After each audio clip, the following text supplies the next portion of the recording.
Alkene चल रहा था। एल्केन में हमारे लास्ट जो है 2 प्रॉपर्टी बची हुई थी, तो पहले उसको हम कंप्लीट करें। आइसोमेराइजेशन, हालांकि टाइप ऑफ रिएक्शन जब मैंने आपको पढ़ाया था तो ये रिएक्शन भी बताई थी कि आइसोमेराइजेशन उस रिएक्शन को कहा जाता है जहां एक आइसोमर दूसरे आइसोमर में कन्वर्ट होता है without changing the molecular formula, only the structure is changed. तो यहाँ पर भी होता है कि alkanes will give the isomerization reaction जिसमें एल्केन का एक आइसोमर दूसरे आइसोमर में कन्वर्ट होता है। पार्टिकुलरली स्ट्रेट चेन एल्केन जो होते हैं वो ब्रांच चेन एल्केन में कन्वर्ट होंगे। अगर ब्रांच चेन होगा तो नंबर ऑफ ब्रांचेज इंक्रीज होंगे। सो इसमें होता है कि जैसे when alkene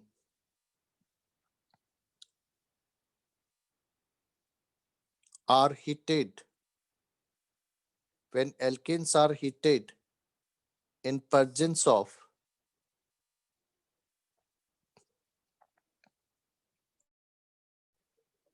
anhydrous aluminum chloride and conc HCl under pressure, it means some value of pressure is also applied, they converted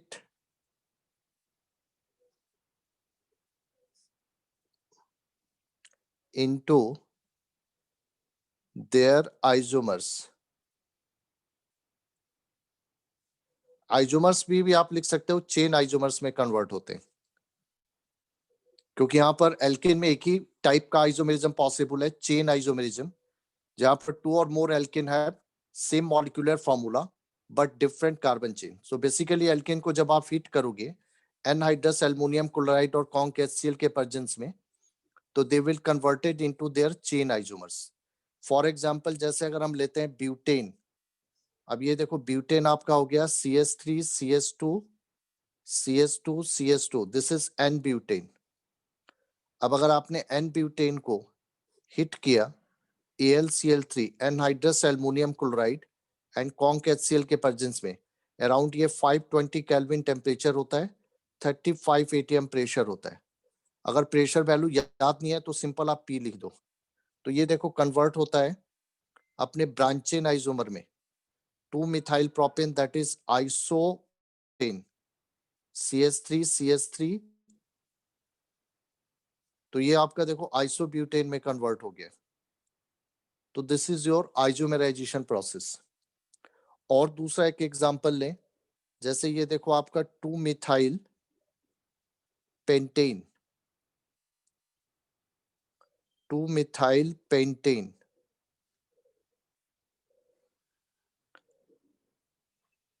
यहाँ पर ऊपर वाले एग्जांपल में आपने क्या देखा, स्ट्रेट चेन एल्केन था, ब्रांच चेन एल्केन में कन्वर्ट हुआ। यहाँ पर हम ब्रांच चेन एल्केन ले रहे हैं, अगेन इसको हिट किया गया AlCl3 और HCl के प्रेजेंस में। अगर देखो ये टेम्परेचर और प्रेशर नहीं याद है तो सिंपल आप हीटिंग लिखो, हीट का साइन दो और P का साइन दो, ये भी आपका एप्लीकेबल होगा। अब यहाँ पर देखो ये आपका कन्वर्ट हो रहा है 2 ब्रांचेज में, it means 2,3 dimethyl butane. So this is the example of isomerization reaction. So alkane will give the isomerization reaction if they are heated in presence of AlCl3 and conc HCl, ठीक है, under pressure, तो they will convert it into their chain isomers. Yes बेटा, clear है ये reaction?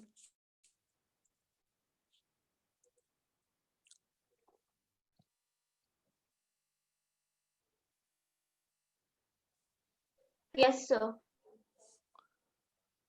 Okay बेटा, और last reaction हमें देखनी है एरोमेटाइजेशन।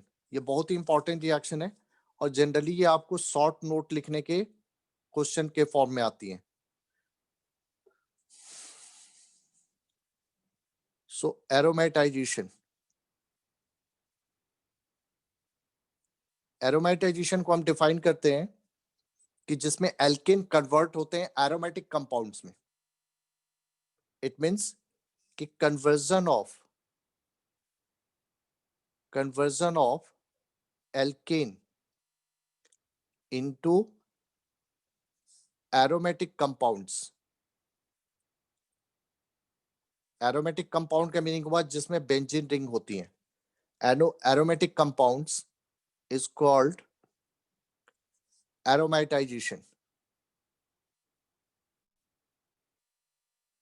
बट इसके लिए रिक्वायरमेंट ये होती है कि एल्किन में at least 6 carbon atom. It means कि only those alkene which have 6 or more carbon can undergo aromatization. 6 से अगर लेस कार्बन है तो वो एरोमेटाइजेशन नहीं कर सकता। तो जनरली होता है कि alkanes having 6 to 10 carbon atoms, 6 to 10 carbon atoms are converted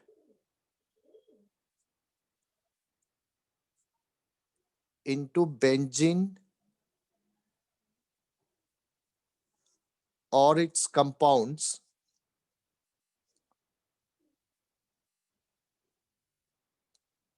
at high temperature,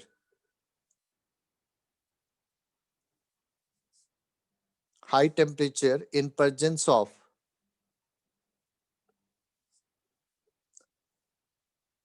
catalyst।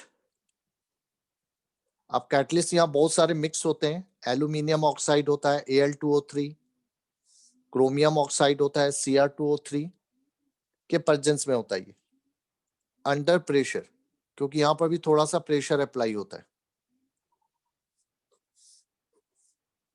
तो इसमें देखो, जैसे अगर हम 6 कार्बन एटम का लेते हैं एल्केन एन हेक्सेन, क्योंकि मिनिमम 6 से ये स्टार्ट होता है। सो एन हेक्सेन को अगर आप हीट करते हो हाई टेम्परेचर पर aluminium oxide and chromium oxide mixture के कैटलिस्ट के प्रेजेंस में, हीट और प्रेशर मैंने लगा दिया। तो ये देखो ऑल 6 कार्बन एटम जो है they undergo cyclization and dehydrogenation to give benzene. यहाँ 2 प्रोसेस होते हैं। हाइड्रोजन लॉस होता है जिसके वजह से यहाँ पर साइक्लिक रिंग बनती है, तो इसको कहा जाता है साइक्लाइजेशन एंड डिहाइड्रोजनेशन। साथ में यहाँ पर 4 mole of hydrogen gas evolve होगा। तो बेसिकली इस प्रोसेस में हाइड्रोजन लॉस होता है जिसके वजह से एल्केन कन्वर्ट होते हैं बेंजीन में। अगर एन हेक्सेन के जगह पर आप सपोज करो एन हेप्टेन लेते हैं, heptane mean 7 carbon, same condition में, तो आउट ऑफ 7 में से 6 कार्बन की आपकी रिंग बनेगी बेंजीन रिंग। अब एक कार्बन जो रिमेनिंग बच जाएगा वो एज ए ब्रांच यहाँ लिंक हो जाएगा। तो इट मींस यहाँ पर फॉर्म होगा methyl benzene, that is toluene. So ये 2 एग्जांपल आप दे सकते हो एरोमेटाइजेशन से, और कि जिस रिएक्शन में एल्किन का कन्वर्जन होता है एरोमेटिक कंपाउंड और बेंजीन कंपाउंड में। तो ये 2 हमारे पास रिएक्शंस थे एल्किन के जो रिमेनिंग थे, लास्ट क्लास में हमने नहीं किए थे। तो हमारा एल्किन कंप्लीट हो गया, और अब इसके बाद हम स्टार्ट करेंगे एल्कीन।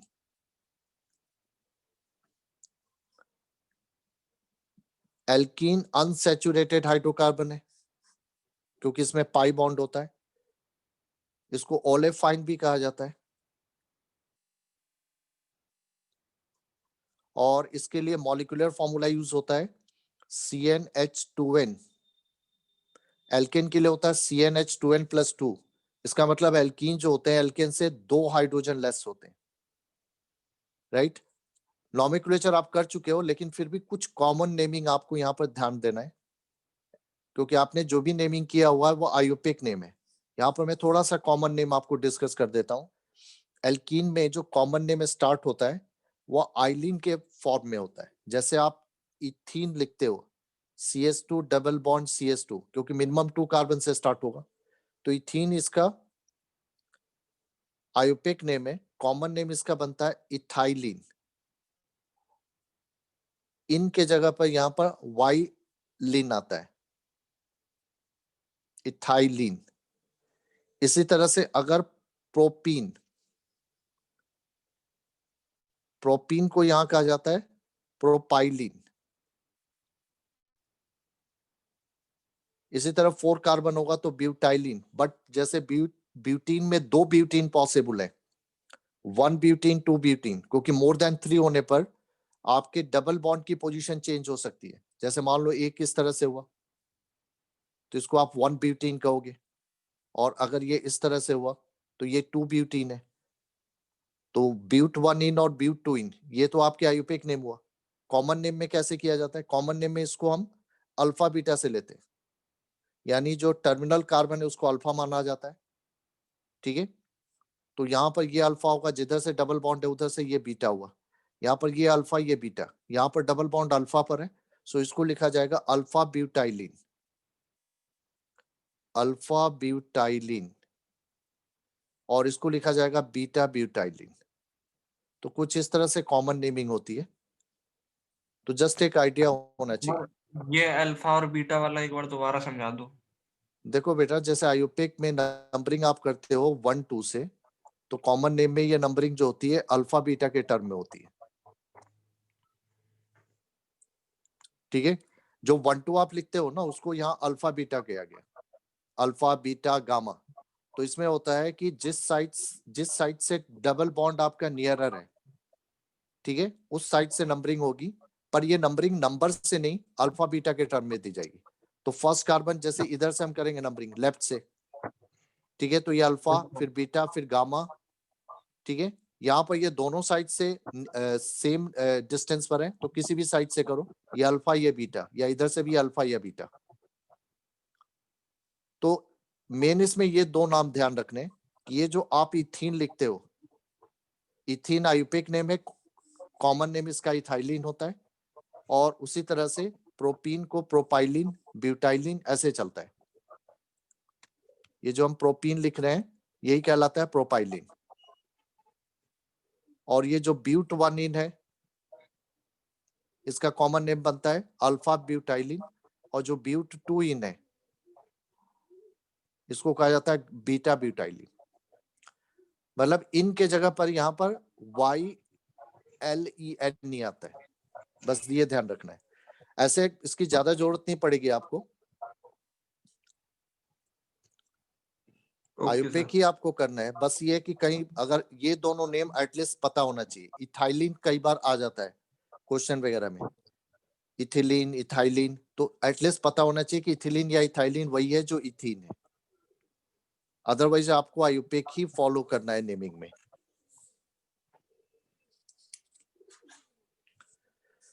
अब हम बात करें आइसोमेरिज्म का। स्ट्रक्चर तो हम देख चुके हैं कि इनमें डबल बॉन्ड होता है एक या एक से ज्यादा जगह पर। आइसोमेरिज्म जैसे हमने एल्केन में देखा था आइसोमेरिज्म, यहाँ पर भी हमें आइसोमेरिज्म देखना है।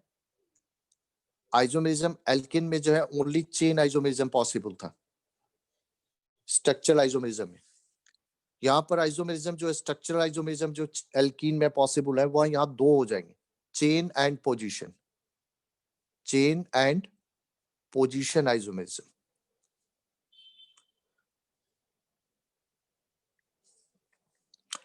चेन आइसोमेरिज्म आपको मालूम है कि जहां पर दो या दो से ज्यादा कंपाउंड के लिए molecular formula same but they have different carbon chain.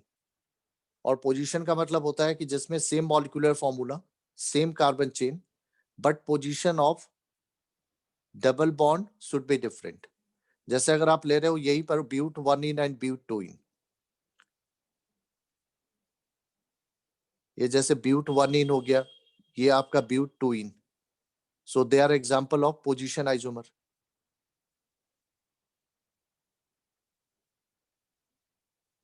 नहीं, क्योंकि इन दोनों के लिए मॉलिक्यूलर फॉर्मूला सेम है, कार्बन चेन भी सेम है। डिफरेंस क्या है? डिफरेंस है इनमें पोजीशन ऑफ पाई बॉन्ड की। एक में पाई बॉन्ड जो है 1 और 2 कार्बन में, और दूसरे में ये 2 और 3 में।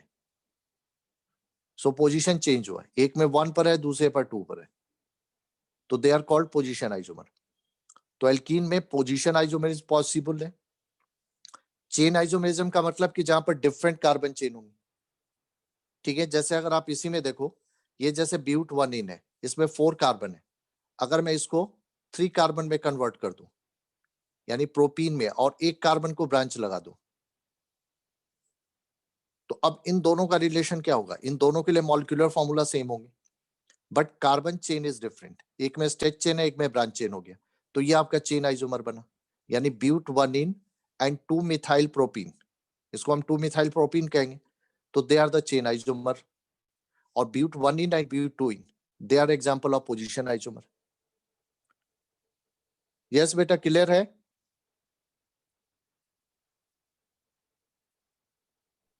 Yes, sir. Yes, sir. Okay बेटा, तो ये आपके एग्जांपल है। अब देख से एल्किन में आपने आइसोमर ड्रॉ किए थे, इसी तरह एल्कीन में भी आ सकता है। तो एल्कीन में, जैसे एल्किन में आपने जब आइसोमर ड्रॉ किए थे तो ओनली चेन आइसोमर ड्रॉ किए थे। यहाँ पर चेन और पोजीशन दोनों तरह आपको कंसीडर करने होंगे, क्योंकि वहां पर एक ही आइसोमेरिज्म पॉसिबल था चेन। यहाँ पर चेन और पोजीशन दोनों हो सकते हैं। जैसे मान लो अगर आपको दिया गया कि draw all structural isomers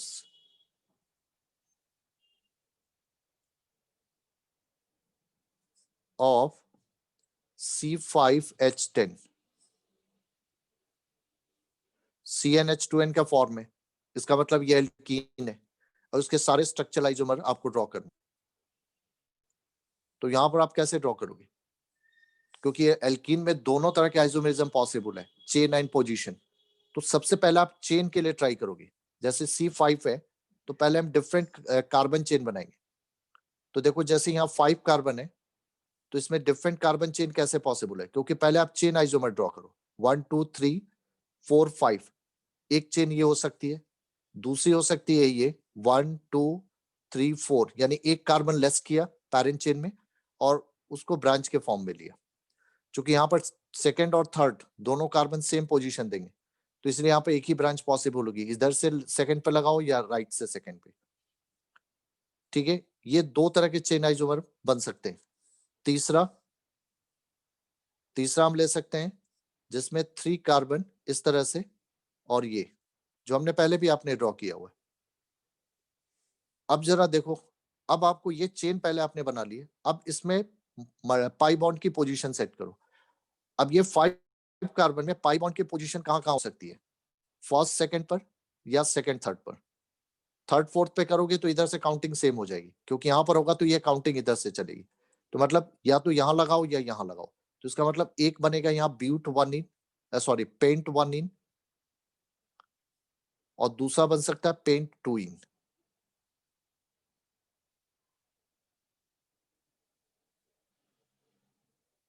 paint 1 ene and pent 2 ene, और ये दोनों पोजीशन आइसोमर बनेंगे। यहाँ पर और कोई पाई बॉन्ड की पोजीशनिंग नहीं हो सकती। अब इसमें देखो, यहाँ पर पाई बॉन्ड यहाँ पर रख सकते हो या यहाँ पर, ये दोनों जगह सेम है, या यहाँ रख सकते हो या यहाँ रख सकते हो। तो उसके हिसाब से देखो, यहाँ पर ड्रॉ होगा अगर मैं डबल बॉन्ड यहाँ पर डालता हूँ इन दोनों कार्बन के बीच में, तो ये 2 मिथाइल ब्यूटीन बन जाएगा। दूसरा हो सकता है कि अगर मैं डबल बॉन्ड को यहाँ पर डालूं तो ये 2 मिथाइल ब्यूट 2 इन हो सकता है, या अगर मैं यहां पर डालता हूं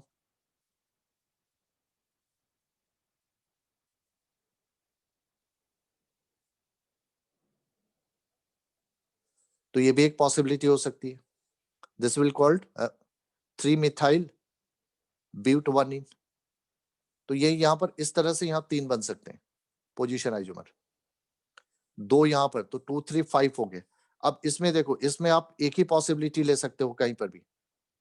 अगर आप डबल बॉन्ड यहाँ पर डालते हो तो इस कार्बन पे देखो, काउंट करो कि कितने बॉन्ड बन रहे हैं।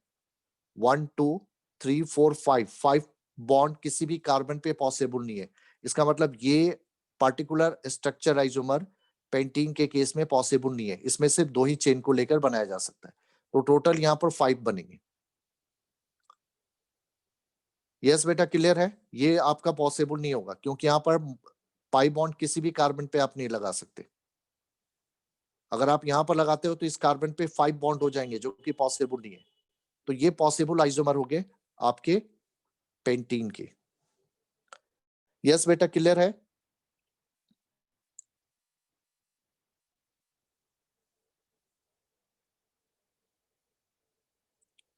Yes sir. तो ये था हमारा स्ट्रक्चरल आइसोमेरिज्म। और इसी पैटर्न पर, क्योंकि जैसे आपने देखा था कि आइसोमेरिज्म 2 तरह के होते हैं, स्ट्रक्चरल और स्टीरियो। स्ट्रक्चरल आइसोमेरिज्म का मीनिंग था कि जहां पर compound have different structure and so they have the different property.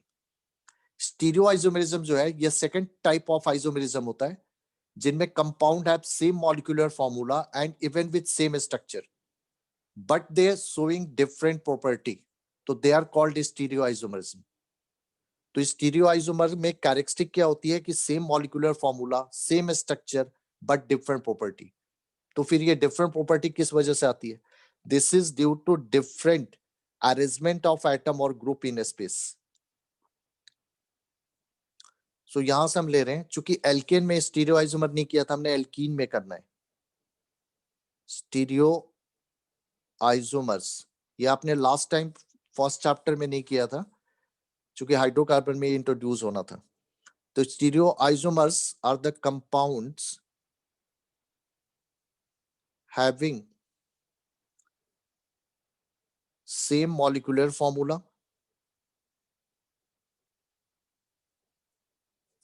same molecular formula, same structure,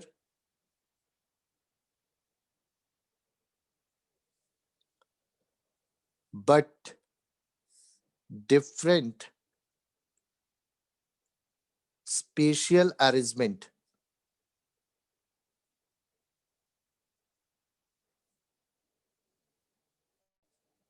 Spatial arrangement of atoms और ग्रुप्स। यहां पर देखो स्पेशियल अरेंजमेंट का मीनिंग है डायरेक्शन ऑफ द बॉन्ड।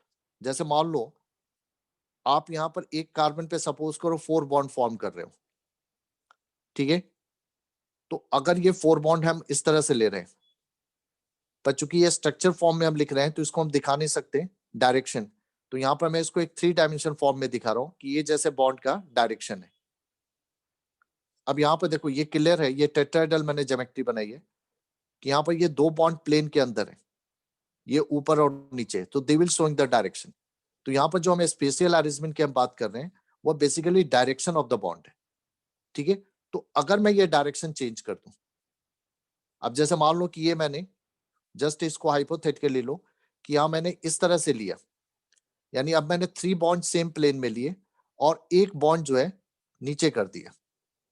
अब इस केस में हमने क्या किया, एक बॉन्ड को यहां पर लाया प्लेन के अंदर, मतलब डायरेक्शन आपने चेंज किया।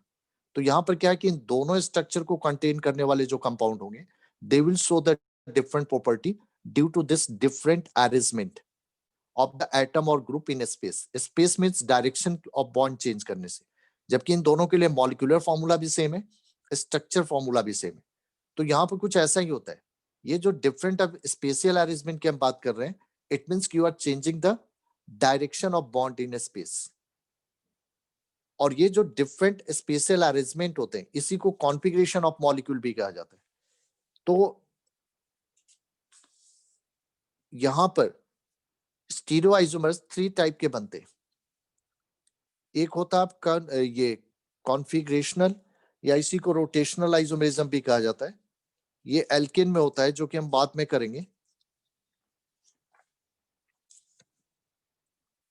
कॉन्फॉर्मेशनल आइसोमेरिज्म, ये 3 टाइप के स्टीरियोआइसोमेरिज्म होते हैं। कॉन्फॉर्मेशनल जो कि एल्केन शो करते हैं,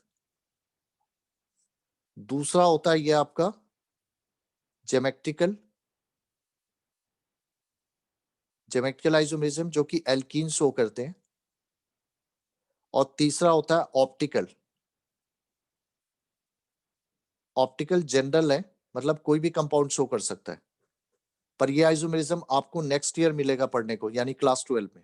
ये दोनों इस साल है, पर ये देखो फिक्स है। कन्फॉर्मेशनल आपको एल्केन के केस में होता है, यानी सैचुरेटेड हाइड्रोकार्बन में। जेमेट्रिकल जनरली एल्कीन में होता है, एल्कीन के अलावा कुछ और भी कंपाउंड देते हैं, बट अभी आपके लेवल पर एल्कीन देता है। ऑप्टिकल जो है एक general type of stereo isomerism है, जो किसी भी क्लास ऑफ कंपाउंड में पॉसिबल है, बट इसकी कुछ कंडीशंस होती है। ये रिलेटेड है लाइट से, जहां पर लाइट को रोटेट करने की टेंडेंसी होती है कंपाउंड में, और ये टेंडेंसी जिन कंपाउंड में होती है उनको कहा जाता है optically active compound, and they are found in optical isomerism. पर ये हमारे पास इस साल नहीं है, ये नेक्स्ट ईयर आपको पढ़ने को मिलेगा ऑर्गेनिक में। तो अभी हम देख रहे हैं जेमेट्रिकल। देखो कन्फॉर्मेशन आइसोमेरिज्म में होता है कि जहां पर बॉन्ड रोटेट करता है, यानी कार्बन टू कार्बन का बॉन्ड रोटेटिव होता है, ये रोटेटिव होने के लिए जरूरी है कि carbon to carbon single bond से बॉन्डेड हो, जो कि एल्केन होता है। तो एल्केन में carbon to carbon single bond होता है, तो वहां पर बॉन्ड का रोटेशन पॉसिबल होता है। तो इसलिए कन्फर्मेशनल आइसोमेरिज्म सिर्फ एल्केन में मिलता है, बट ज्योमेट्रिकल आइसोमेरिज्म मिलता है एल्कीन में, क्योंकि एल्कीन में carbon to carbon double bond हो जाता है। तो ये पाई बॉन्ड आ जाने की वजह से बॉन्ड की rotation around the carbon possible नहीं होती। यहाँ पर पॉसिबल होता है। यहाँ पर क्या है, सिंगल बॉन्ड है, तो ये बॉन्ड रोटेट हो सकते हैं इस सिंगल बॉन्ड के सराउंडिंग में। लेकिन यहाँ पर क्या है, ये बॉन्ड यहाँ पर फिक्स हो गया। तो इस केस में ये एटम और ग्रुप इस पाई बॉन्ड के आने की वजह से रोटेट नहीं कर सकते, क्योंकि यहाँ कार्बन का रोटेशन पॉसिबल नहीं है, क्योंकि यहाँ पर एक लैटरल ओवरलैपिंग के थ्रू बॉन्ड बन गया। और इस केस में क्या होता है कि अगर दो कार्बन के बीच में सिंगल बॉन्ड है तो there is a single symmetrical axis होती है। ये देखो, दो कार्बन के बीच में अगर सिंगल है तो इस केस में क्या होता है कि यहाँ पर carbon to carbon free rotation possible होता है। लेकिन अगर एक लैटरल ओवरलैपिंग कर देते हो तो ये कार्बन बाउंडेड हो गए, तो they can not be rotate. तो रोटेट तो नहीं हो सकते, बट ये हो सकता है कि जो एटम और ग्रुप यहाँ पर है ये अपनी पोजीशन एक्सचेंज कर सकते हैं। तो ये जब पोजीशन एक्सचेंज करेंगे तो इससे एक दूसरा आइसोमर क्रिएट होगा, जिसको ज्योमेट्रिकल आइसोमर करेंगे। तो ये ज्योमेट्रिकल आइसोमेरिज्म अभी हमें करना है।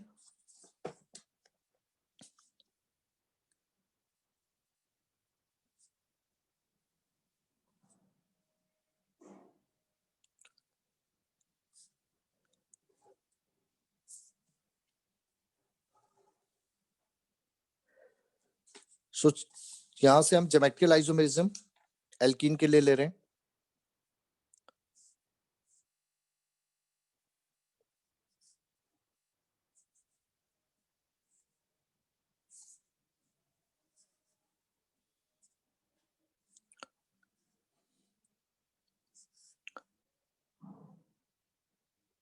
Two alkenes which have same molecular formula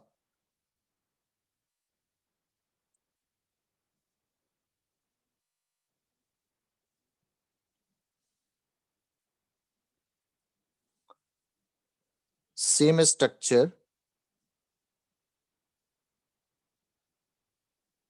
but different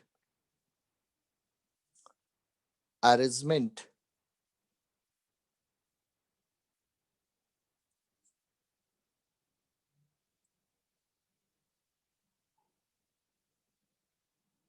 okay मुझे ऐसा लगा कि sorry, same molecular formula, same structure, but different arrangement of atoms और groups around the pi bond या around the double bond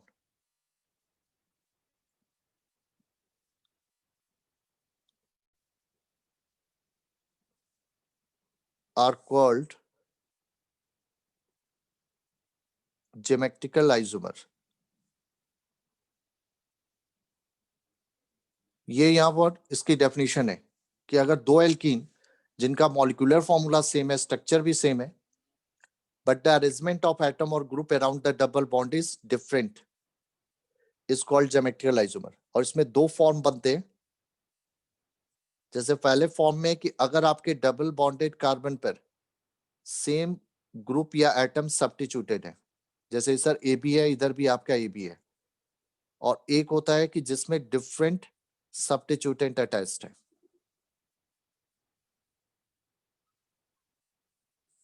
अब देखो, इसमें पॉसिबिलिटी क्या होती है कि एक में अरेंजमेंट इस तरह से होगा, जैसे ये देखो आपका ए बी, ये डायरेक्शन हुआ, यहां पर भी ए बी, और दूसरा इसका फॉर्म देखो,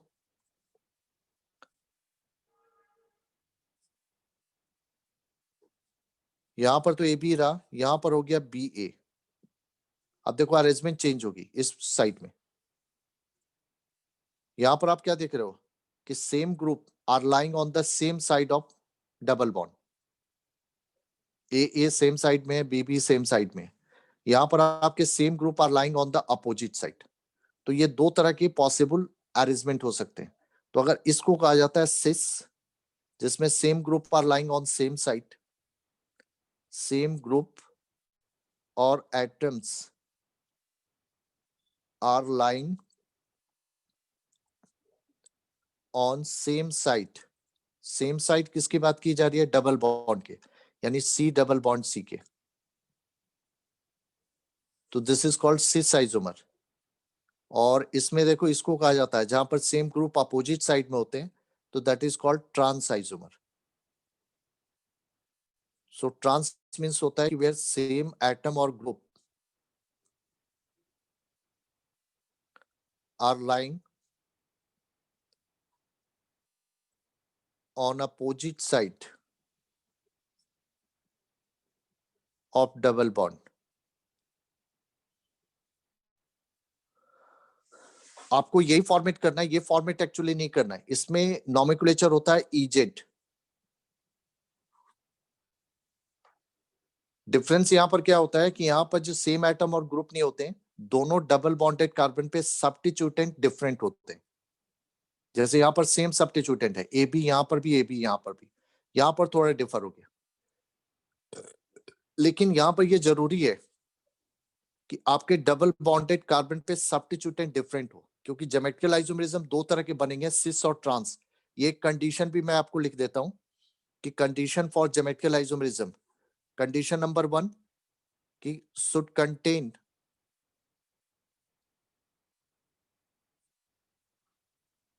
कार्बन टू कार्बन एटलीस्ट एक डबल बॉन्ड होना चाहिए कंपाउंड में, पहली कंडीशन। और दूसरी कंडीशन है कि डबल बॉन्डेड कार्बन, यानी जिन कार्बन पे डबल बॉन्ड प्रेजेंट है, should have different सब्स्टिट्यूटेंट।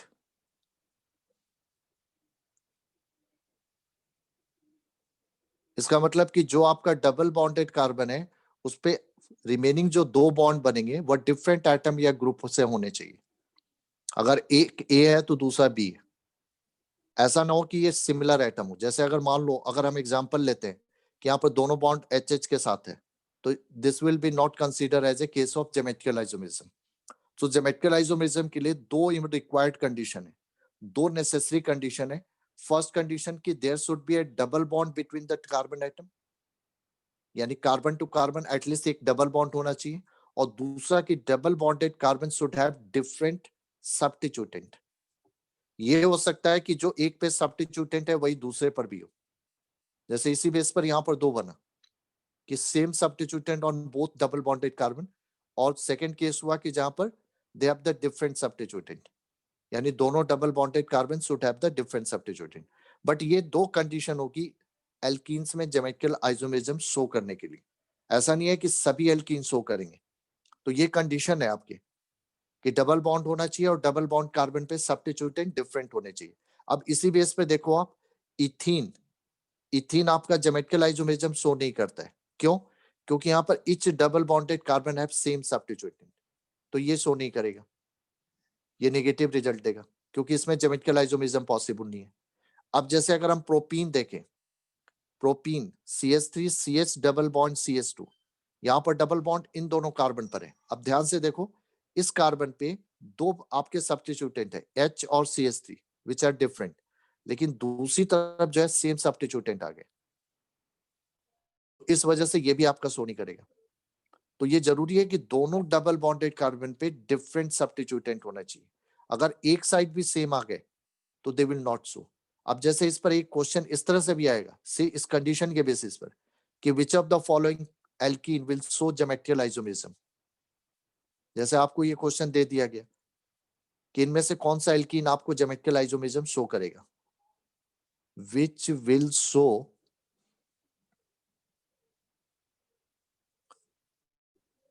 Geometrical isomerism. और यहां पर आपको ऑप्शन दे दिए जाएंगे। जैसे मान लो पहला मैंने दिया इथीन का, इथीन नहीं शो करेगा। अब दूसरा जैसे मैंने दिया, ये देखो,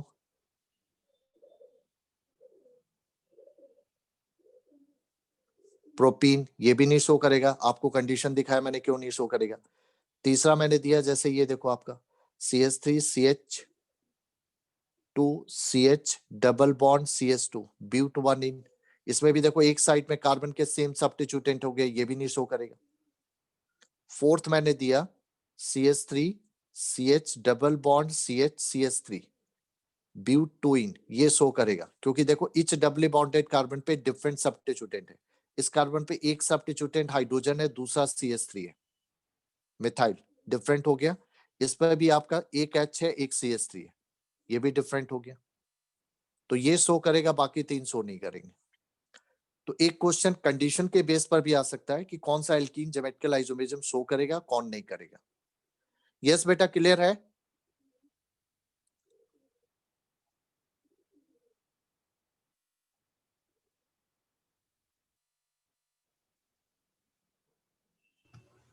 Yes, sir.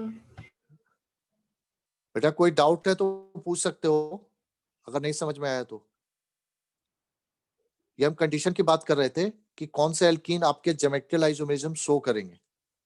तो कंडीशन 2 मैंने बताया कि डबल बॉन्ड होना चाहिए, कंपाउंड के कार्बन चेन में एटलीस्ट एक डबल बॉन्ड होना चाहिए, यानी एक जगह पर carbon to carbon double bond होना चाहिए। और दूसरा कि जिन कार्बन पे डबल बॉन्ड है उन पे सब्स्टिट्यूटेंट डिफरेंट होने चाहिए, क्योंकि एक कार्बन पे अगर डबल बॉन्ड है तो इसका मतलब हुआ कि इसके रिमेनिंग 2 बॉन्ड 2 डिफरेंट एटम या ग्रुप से अटैच होने चाहिए, सेम से नहीं। अगर एक साइड भी सेम होगा, मान लो दोनों साइड सेम होना जरूरी नहीं है, एक साइड भी अगर सेम हो गया तो वह ज्योमेट्रिकल आइसोमेरिज्म शो नहीं करेगा। तो इसमें मैंने आपको बताया कि 2 फॉर्म है एल्कीन के ज्योमेट्रिकल आइसोमेरिज्म शो करने के लिए। एक ये फॉर्म है ABC डबल बॉन्ड CAB और दूसरा ABC डबल बॉन्ड CCD। पर ये वाला फॉर्म हम नहीं करते, हम ये वाला फॉर्म करना है हमें। इस फॉर्म में क्या होता है कि 2 ज्योमेट्रिकल आइसोमर फॉर्म होते हैं, सिस एंड ट्रांस। अगर आपके डबल बॉन्ड में same groups are lying on same side तो this is called cis. If same group are lying on opposite side तो दिस इज कॉल्ड ट्रांस। और इसी का एग्जांपल ब्यूटीन से होगा, क्योंकि ब्यूट 1 इन में ज्योमेट्रिकल आइसोमेरिज्म पॉसिबल नहीं है, क्योंकि इसमें एक साइड में कार्बन पे 2 सिमिलर हाइड्रोजन एटम अटैच्ड है। पर ब्यूट 2 इन में ज्योमेट्रिकल आइसोमेरिज्म पॉसिबल है, क्योंकि यहाँ पर दोनों डबल बॉन्डेड कार्बन पे डिफरेंट सब्स्टिट्यूटेंट अटैच्ड है। तो आप इनको ड्रॉ कर सकते हो। अब हुआ कि ये तो आपका फॉर्मूला हुआ कि इसमें ये शो होगा, अब हमें इसको ड्रॉ करके दिखाना होगा। तो जैसे हम ड्रॉ कर रहे हैं अभी,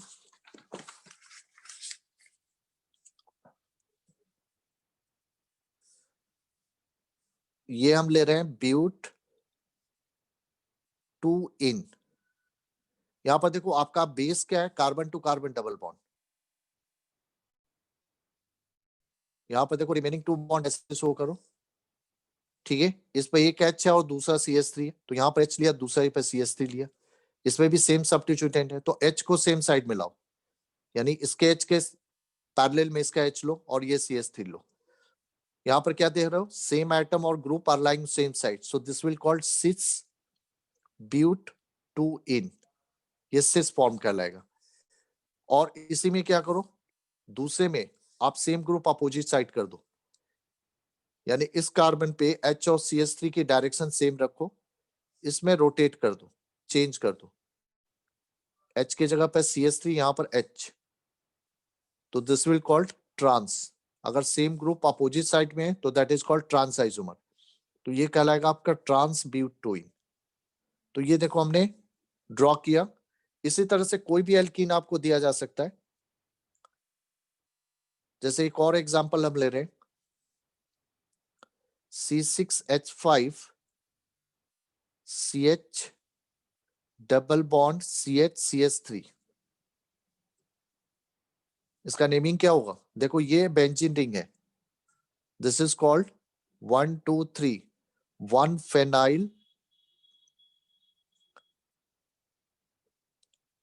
प्रोपीन, क्योंकि पैरेंट चेन आपकी ये ली जाएगी।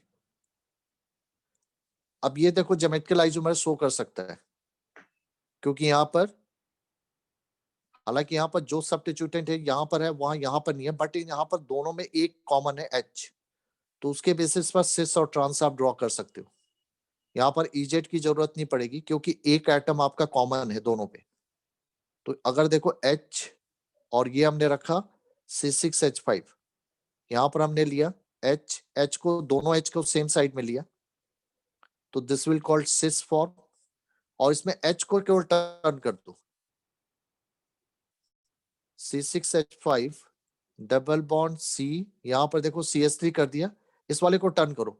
और ऐसा नहीं है कि सिर्फ राइट में ही करना है, आप लेफ्ट का भी टर्न कर सकते हो, ये आपके ऊपर डिपेंड करता है, लेफ्ट टर्न करो या राइट टर्न करो, एक ही चीज आएगी। अब यहाँ पर हम H के बेसिस पर करेंगे, क्योंकि ये तो डिफरेंट है कि सेम हाइड्रोजन सेम साइड में, hydrogen are on same side of pi bond, तो ये सिस फॉर्म हुआ, hydrogen are on opposite side of pi bond, so this is your transform.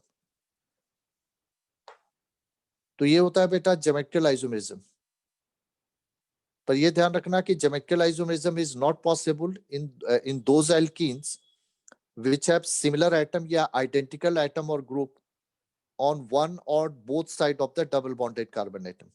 ये कंडीशन हमेशा याद रखना। इसी बेस पर मैंने बताया कि आपको इथीन, प्रोपीन या ब्यूट वनीन में पॉसिबल नहीं है। यस बेटा, क्लियर है? Yes, sir. ओके बेटा, अब यहाँ पर देखो ज्योमेट्रिकल आइसोमर में जैसे अगर हम ले रहे हैं इसका सिस फॉर्म या ट्रांसफॉर्म, या ऊपर जैसे सिस ब्यूटोइन और ट्रांस ब्यूटोइन, ये दो सेपरेट कंपाउंड होंगे। हालांकि इनके केमिकल प्रॉपर्टी में कोई खास डिफरेंस नहीं होगा, बट फिजिकल प्रॉपर्टी में डिफरेंस आएगा। तो कौन कौन सी प्रॉपर्टी है फिजिकल की जो सिस ट्रांस आइसोमर में डिफर करेगी, तो उसकी देखो लिस्टिंग करें हम।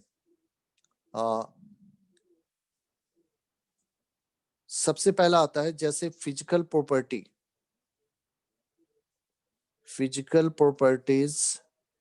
या प्रॉपर्टीज कह सकते हो,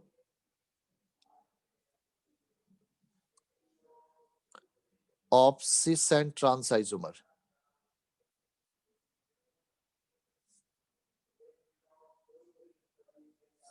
तो इसमें सबसे पहला आएगा आपका melting point.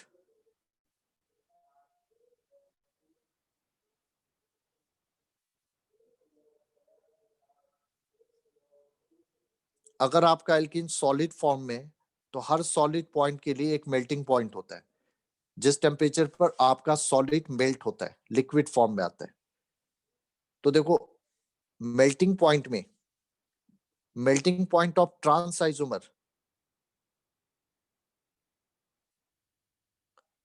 Trans isomers are more than, sorry is कर देते हैं, is more than that of cis isomer. Melting point trans का सिस से ज्यादा होगा। उसका देखो रीजन क्या है, इसका रीजन ये है कि molecule of trans isomers, molecules of trans isomers are more closely packed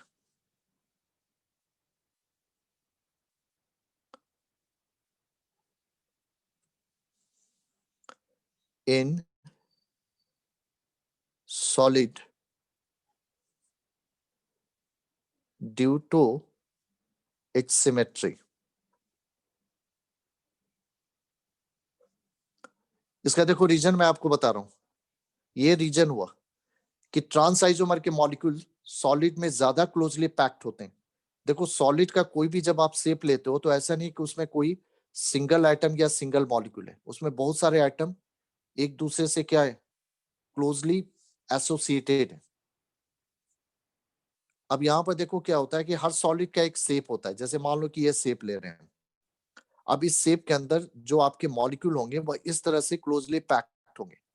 ये क्लोज पैकिंग जितनी ज्यादा होगी, यानी मॉलिक्यूल जितना क्लोज होंगे एक दूसरे के, उतना ही उसको मेल्ट करने में आपको ज्यादा हीट की जरूरत पड़ेगी, क्योंकि मोर क्लोजली पैक्ड का मीनिंग ये हुआ कि molecule to molecule intermolecular attraction is very strong. तो आपने पढ़ा है पहले ही कि इंटरमॉलिक्यूलर अट्रैक्शन जितना स्ट्रॉन्ग होगा, इट मींस उसको ब्रेक करने के लिए हमें उतनी ज्यादा हीट देनी पड़ेगी।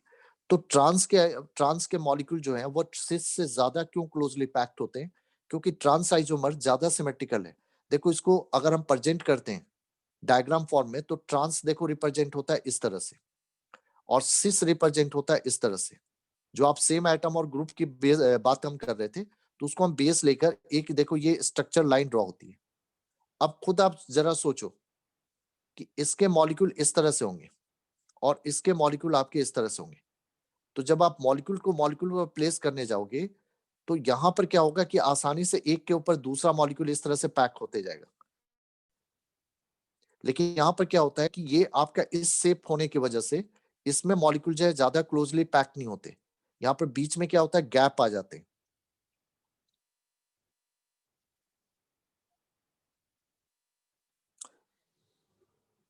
ये सॉरी, ये देखो, सॉरी मैं बताना भूल गया, ये आपका हो गया ये ट्रांस होगा, सॉरी ये ट्रांस होगा, ये सिस होगा। ठीक, यहाँ पर भी डबल बॉन्ड ले रहा हूँ, जो सेम एटम और ग्रुप सेम साइड और ये अपोजिट साइड। तो ट्रांस जो है ज्यादा क्लोजली पैक्ड क्यों होगा? अब जैसे देखो ये ऊपर रखा, ये जैसे चेयर के ऊपर चेयर रखते चले जाओगे, एक मॉलिक्यूल दूसरा मॉलिक्यूल आसानी से। लेकिन इसमें क्या होगा कि अब ध्यान से देखो, इस शेप को आप देख के समझ सकते हो कि अगर मैं इसके ऊपर दूसरा रखने जाऊंगा, इस तरह से नहीं रखना है ना, तो ये यहाँ पर गैप क्रिएट करेगा, क्योंकि ये दूसरा जो आएगा वह इसके ऊपर इस तरह से आएगा, तो मतलब ये बीच में गैप होगा। यहाँ पर दूसरा जब रखोगे तो आसानी से इसके ऊपर स्लाइड हो जाएगा, लेकिन यहाँ पर जब रखोगे तो ये इसके ऊपर आएगा, ये वाले जो शेप होंगे, यानी इसमें इस तरह से शेप आएंगे। तो यहाँ पर क्या होगा कि in between the molecule there is a gap, और यहाँ पर देखो मॉलिक्यूल टू मॉलिक्यूल में गैप नहीं मिलेगा।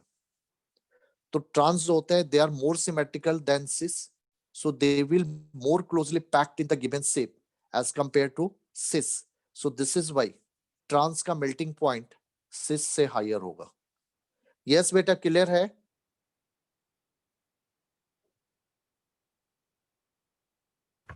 Yes, sir. ये शेप से समझ में आ रहा है बेटा? ये ट्रांस का शेप है, 3D शेप Yes, जो हमने sir. ड्रॉ किया। समझ आ गया बेटा। ठीक है, तो ये आपका मेल्टिंग पॉइंट इसका हायर होगा। अब दूसरा आ जाए boiling point. Melting point higher है। अब यहाँ पर देखो स्टेबिलिटी, दूसरा जो पॉइंट हम ले रहे हैं स्टेबिलिटी। स्टेबिलिटी का मतलब वही है हिट करने पर डिकम्पोज होने की टेंडेंसी। तो चूंकि आपके ट्रांस जो है मोर सिमेट्रिकल है, so they will be more stable. तो यहाँ पर भी आपका ट्रांस जो होगा that will be more stable than cis form. क्यों? क्यों? Due to symmetry, due to more symmetry या मोर सिमेट्रिकल,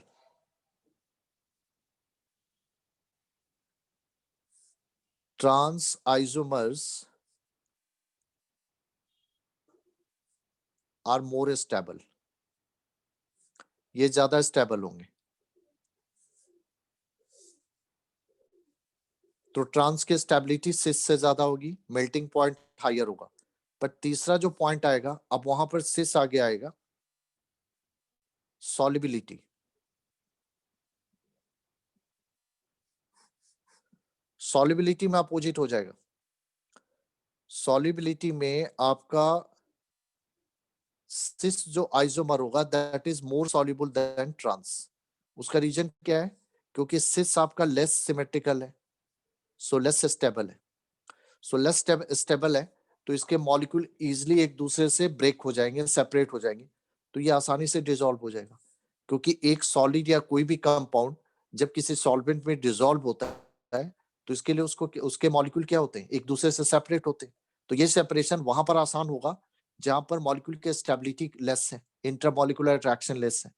तो सिस में क्या है कि इसके मॉलिक्यूल लेस स्टेबल है, because they are not they are less symmetrical as compare to trans. So it means कि आपके सॉलिड शेप के जो सिस मॉलिक्यूल होंगे वो इजिली एक दूसरे से आसानी से सेपरेट हो जाएंगे, so they will be more soluble as compare to trans, जहां पर इंटरमॉलिक्यूलर अट्रैक्शन स्ट्रॉन्ग है, तो वहां उनको सेपरेट होने में टाइम लगेगा, so they will be less soluble. Solubility. अब ये तीनों फॉर्म हमने देखा सॉलिड स्टेट को लेकर। अब हम देख रहे हैं लिक्विड स्टेट को लेकर, सॉरी गैसियस स्टेट को लेकर या लिक्विड स्टेट को लेकर। तो उसमें दो प्रॉपर्टी आती है। सबसे पहले आता है dipole moment.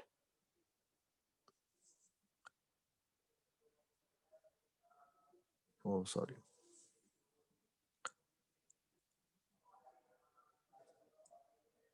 dipole moment. Normally यहां पर भी cis isomers have higher dipole moment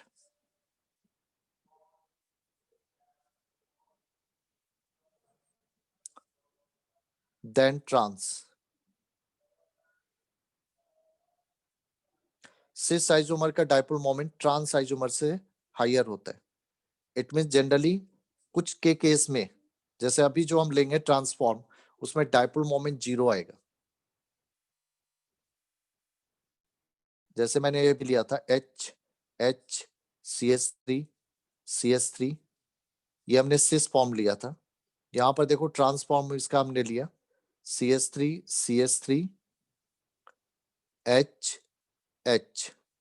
यहां पर देखो अगर ये हम चारों बॉन्ड पोलर बॉन्ड कंसीडर कर रहे हैं, कार्बन की इलेक्ट्रोनेगेटिविटी हाइड्रोजन से ज्यादा है, ऐसे भी ये sp2 है, तो दे आर मोर इलेक्ट्रोनेगेटिव. तो इस बॉन्ड का जो डाइपोल मोमेंट का डायरेक्शन है वो इस तरफ होगा, इसका भी इस तरफ होगा. इसमें भी आपका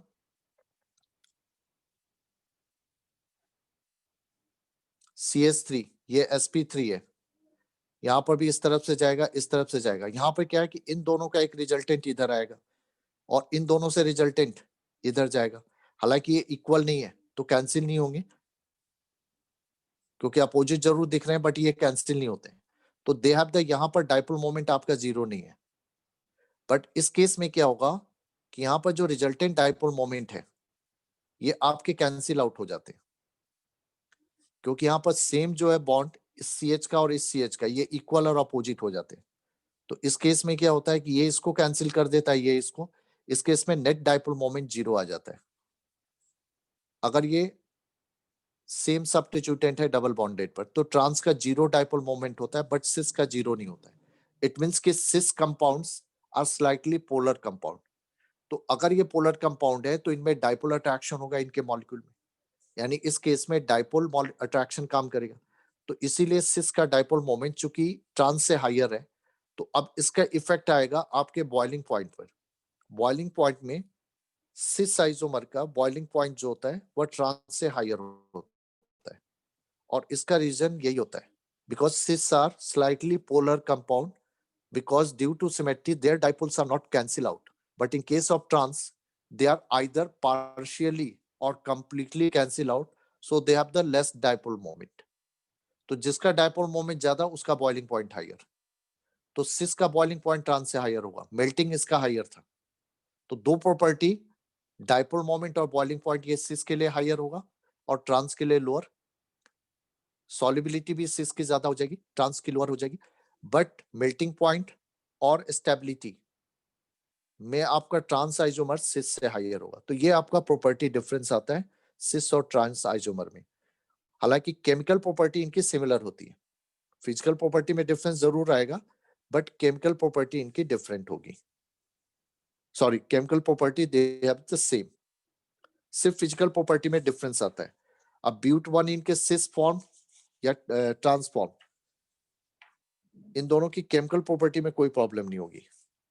ठीक है. सेकेंड फॉर्म जो था वो मैंने बताया कि आप लोगों को नहीं करना है, बट मैं आपको ऐसे बता देता हूं कि जब डिफरेंट सब्स्टिट्यूटेंट होते हैं तो वहां पर इजेड नॉमेनक्लेचर चलता है. ठीक है. इजेड नॉमेनक्लेचर जो होता है वो एटॉमिक नंबर पे बेस होता है. जैसे जो आप यहाँ पर सेम आइटम और ग्रुप ले रहे हो, जैसे ये H है, ये CS3 है, ये मान लो यहाँ पर Cl आ गया, यहाँ पर Br आ गया. तो इस केस में क्या होता है कि हम सेम तो नहीं देख रहे, तो यहाँ पर हम क्या करते हैं कि एटॉमिक नंबर कंसीडर करते हैं. जैसे इस कार्बन पे क्लोरीन और ब्रोमीन है, अब इन दोनों में एटॉमिक नंबर हायर इसका है, ब्रोमीन का, so it will assigned A priority number 1 and this is assigned A priority number 2. Similarly same pattern यहाँ पर इस कार्बन पे देखो, आपका CS3 लिंक है, CS3 में लिंकिंग पॉइंट कार्बन है और ये हाइड्रोजन, तो कार्बन का एटॉमिक नंबर हायर है, so this group obtained as a priority number 1 and this is 2. अब ये देखा जाता है कि same priority number same side आ रहा है या different side, opposite side. Same priority same side आ रही है या अपोजिट साइड. अगर सेम प्रायोरिटी सेम साइड आ रही है, जैसे इस केस में आ रही है, तो इसको कहा जाता है जेड आइसोमर। ये मैं सेकंड टाइप वाले के लिए बता रहा हूँ। जो हमने दिया था ना कि इसमें दो तरह के ज्योमेट्रिकल आइसोमेरिज्म पॉसिबल है, एक ABC डबल बॉन्ड CCD। इस वाले में सिस ट्रांस के जगह पर जेड और ई नोमेनक्लेचर यूज होता है, तो इसको जेड आइसोमर कहा जाता है। और इसी में अगर ये देखो आपका, ये आपका Br यहां पर आ गया Cl, अब प्रायोरिटी चेंज होगी, ये 1 ये 2, ये आपका 1 रहा, ये रहा 2 ये 1। अब यहाँ पर सेम प्रायोरिटी अपोजिट साइड होगी, सो this will called E isomer. It means कि जो सिस होता है उसी को जेड कहा जाता है, जेड आइसोमर इस वाले फॉर्मेट में, और जो ट्रांस होता है उसको ई आइसोमर कहा जाता है। बस इतना ही डिफरेंस है। यस बेटा, क्लियर है?